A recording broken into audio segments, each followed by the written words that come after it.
Hi, this is Margaret's from Margaret's Crafts, and I'm going to do a detailed video on how to make the one of the Cricut cuts. I'm using Tinkerbell and Friends, and I want to show you in detail which buttons to push. Somebody was asking me that before, so I'm doing a close-up of which ones I'm picking and when I do the colors. I'm going to start off with the base one. This is the image that I'm picking. It's on page 30 of Tinkerbell. And you see I have my pages numbered 1-1. That means it coordinates with your keyboard. It's, well, this is 1-3. It's the first row and it's number 3 that I'm going to be doing. The first thing I'm going to do is the base. The base, all you do, you don't hit any of these buttons over here. All you do is you set your size. I'm going to make it bigger so everyone can see what I'm doing. I'm going to do it at 5.5. And Tinkerbell is number 3, the one that I'm going to work on. So you just hit that and you do that in black. And let that cut. Okay, here is the outline of the Tinkerbell. And if you've noticed, I don't know if it'll show up on film. There it is. You can see all her detailed lines. That shows you exactly where to put your pieces. Now next, I have my mat already set up. And the next item to cut will be her flesh tone. It's right over here. I have it already set up on my mat. You don't change anything on your Cricut. Before you even start, you make sure that your real dowel size is off. Right here, it is not highlighted. Now for your flesh tone,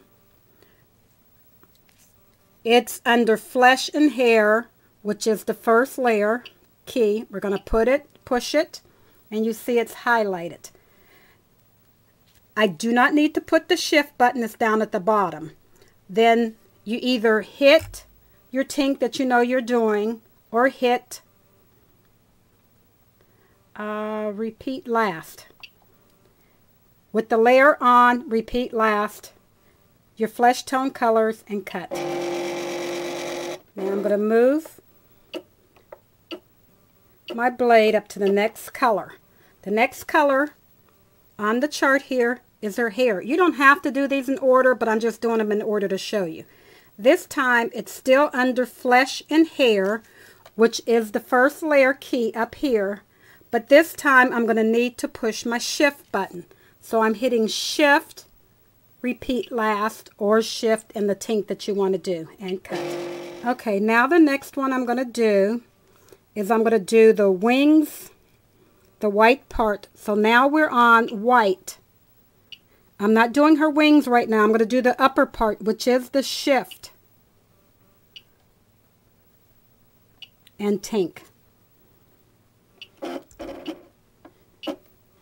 Okay, now I'm going down here to her eyes.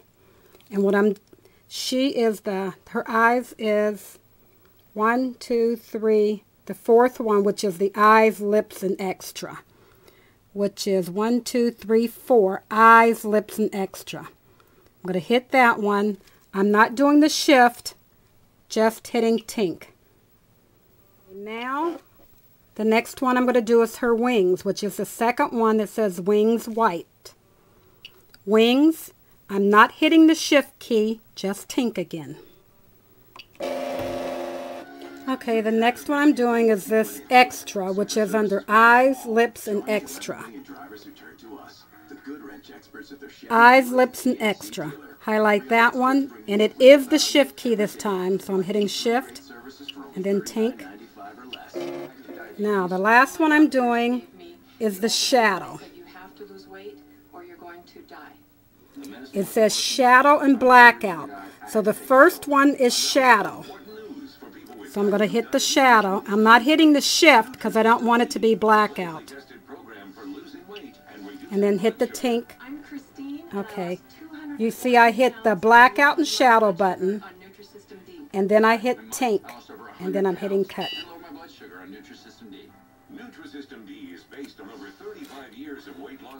Okay, I should have done, since I'm on the Cricut Create, or if you're on the original Cricut, you should never do your items more than 5 inches when you're doing these characters, unless you're, with this one, I can do portrait with the Create, and that should allow me to do my blackout feature now.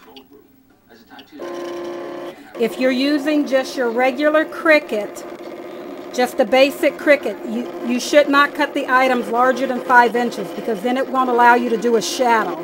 With the Create and the Expression, you can do the whole 5.5 inches. You hit the Portrait button if you have the Creates.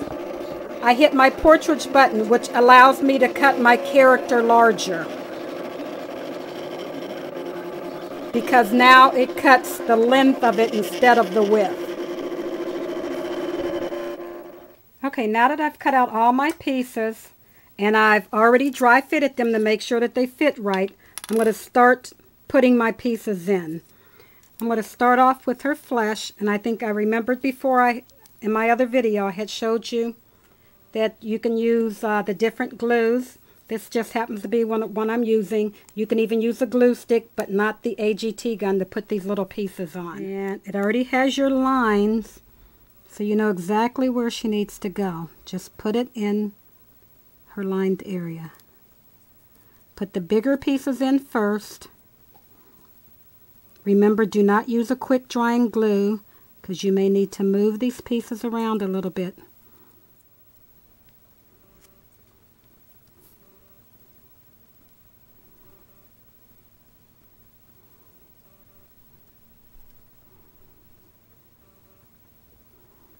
Just follow the lines. Just go on piece by piece and add your pieces in.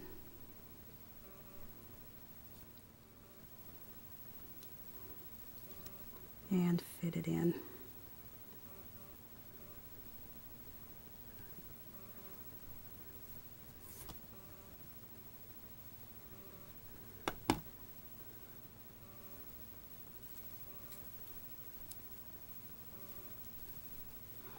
Now we come to the little fine parts, which is her eyes. I'm going to start off with the whites of her eyes. This is a little easier because Tink has large eyes. And just follow exactly where that hole goes.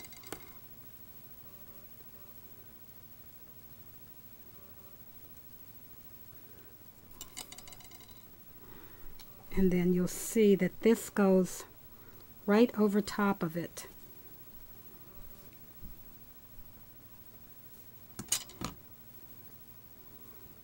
For things like this, I absolutely have to use my tweezers.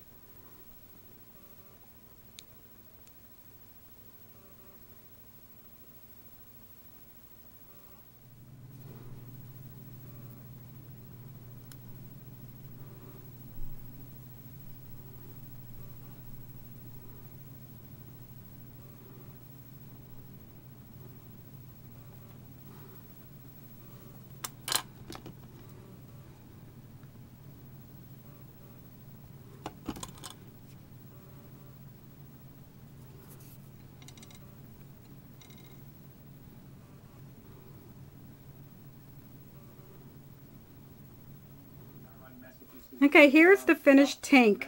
As you can see, I put the stickles. I use Stardust.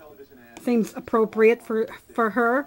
I put a little bit in her ribbon in her hair, and I put a little bit on her lips. And as I said before, sometimes the items are mixed together, like her eyes and her lips are mixed together. Go in there and cut them twice. If you use Design Studio, you can hide the feature and then have it just cut out the items that you need. But here's my finished Tink. Thanks for watching my videos.